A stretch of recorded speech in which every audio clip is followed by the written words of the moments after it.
হাই students, অৱশেষত আহিল matric দিয়া ষ্টুডেণ্টখিনিৰ কাৰণে বহুত ভাল খবৰ। প্ৰথম খবৰটো হৈছে তোমালোকৰ মেট্ৰিক পৰীক্ষাৰ ৰিজাল্ট কেতিয়া দিব। আৰু দ্বিতীয় ভাল খবৰটো হৈছে যিবোৰ ষ্টুডেণ্টৰ পৰীক্ষা বৰ ভাল হোৱা নাই নাইবা বৰ বেয়া হৈছে বুলি ক'ব পাৰি তেনেকুৱা ষ্টুডেণ্টৰ কাৰণেও ভাল খবৰ আছে। সেইটো কি খবৰ আমি ভিডিঅ'ৰ শেষৰ ফালে ভালকৈ জনাই দিম। তো ব'লা আমি ভিডিঅ'টো আৰম্ভ কৰোঁ।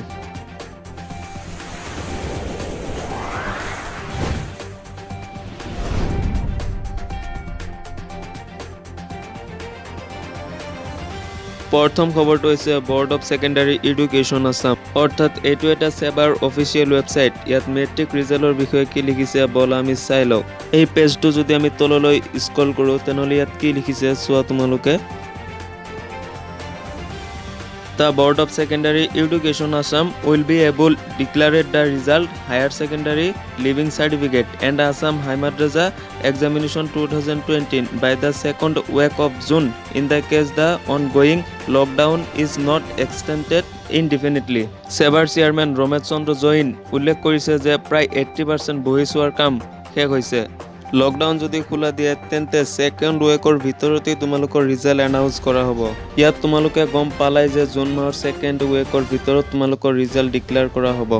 ইয়াৰ লগতে ৰমেশ চন্দ্ৰ জৈনে ৰিজাল্টৰ বিষয়ে বিতংভাৱে কি ক'লে বলা আমি এই ভিডিঅ' ক্লিপটোত চাই লওঁ। মই সকলো নাগৰিক, আমাৰ ছাত্ৰ ছাত্ৰীসকল, অভিভাৱকসকল আৰু শিক্ষাগুৰুসকলক অনুৰোধ জনাইছোঁ যদি ঘৰতে থাকক, সুৰক্ষিত থাকক, ঘৰতে থাকি নিজৰ অধ্যয়ন অবিৰতভাৱে চলাই থাকে। অসম মাধ্যমিক শিক্ষা পৰিষদ সেৱাৰ জৰিয়তে অনুষ্ঠিত হোৱা HSLC আৰু হাই মাদ্ৰাছা পৰীক্ষাৰ ফলাফলৰ বাবে হয়তো যিসকল ছাত্ৰ ছাত্ৰীয়ে পৰীক্ষা দিছিল তেখেতসকলে উদ্বিগ্ন হৈ আছে। তাৰে বিষয়ে মই এইখিনিয়ে জনাব পাৰোঁ যে লকডাউন হোৱাৰ বাবে আমাৰ কিছু বহি মূল্যায়ন কৰিবলৈ বাকী ৰৈ গৈছে। সেইখিনি লকডাউন শেষ হোৱাৰ পিছতহে মূল্যায়ন কৰিব পৰা হ'ব। আৰু আমি সুখী যে প্ৰত্যেকজন শিক্ষাগুৰুসকলে আমাক জনাইছে যে যিখিনি বহি মূল্যায়ন কৰিবলৈ বাকী আছে সেইটো লকডাউন খোলাৰ 2 দিনৰ ভিতৰতে তেখেতসকলে সেইখিনি আমাক মূল্যায়ন কৰি দিব। তাৰপিছত আমাক আৰু 20-25-30 দিন লাগিব। সেই দিনৰ ভিতৰতে আমি পৰীক্ষাৰ ফলাফল ঘোষণা কৰিব পাৰিম।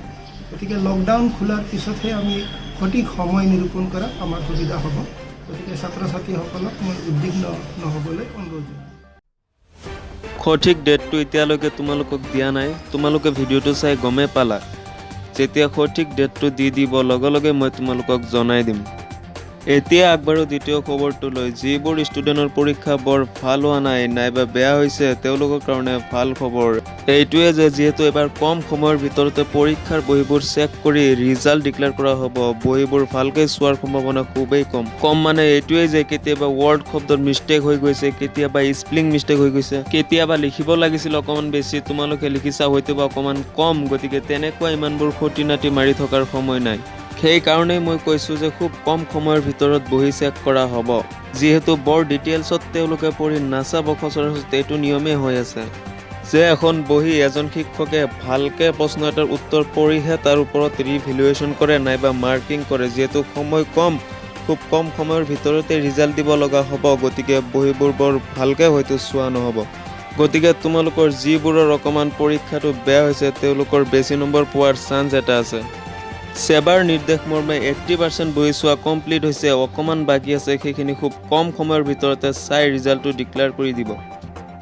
কিন্তু এই দুইটা ভাল খবৰ ডিপেণ্ড কৰিব লকডাউনৰ ওপৰত। তোমালোকে সকলোৱে গমেই পাইছে যে ভাৰতৰ বিভিন্ন ৰাজ্যত ইতিমধ্যে লকডাউন এক্সটেণ্ড কৰিছে। অসমতো সম্ভাৱনা আছে লকডাউন এক্সটেণ্ড কৰাৰ বা লকডাউন বঢ়াই দিয়াৰ। যদি এনেকুৱা হৈ যায় তেনেহ'লে জুন মাহৰ সেকেণ্ড উইকত হয়তো ৰিজাল্ট দিয়াটো টান হৈ পৰিব। হয়তো থাৰ্ড উইকলৈ যাব পাৰে, কিন্তু জুন মাহৰ ভিতৰতে ৰিজাল্ট দিয়াটো খাটাং। ডেট হয়তো তোমালোকক দিয়া নাই। ডেটটো কনফাৰ্ম হোৱাৰ লগে মই তোমালোকক জনাই দিবলৈ চেষ্টা কৰিম। যদি ভিডিঅ'টো চাই ৰিজাল্টৰ বিষয়ে কিবা জানিব পাৰিলা তেনেহ'লে লাইক এটা কৰি দিয়া। লগতে যদি ৰিজাল্টৰ ডেটৰ ভিডিঅ'টো পাব বিচৰা তেনেহ'লে চেনেলটো ছাবস্ক্ৰাইব কৰি দিয়া আৰু কাষত থকা বেল আইকনটো প্ৰেছ কৰি দিয়া। তো দেখা হ'ব আগামী ভিডিঅ'লৈ। তেতিয়ালৈকে ভালে থাকিবা। ধন্যবাদ।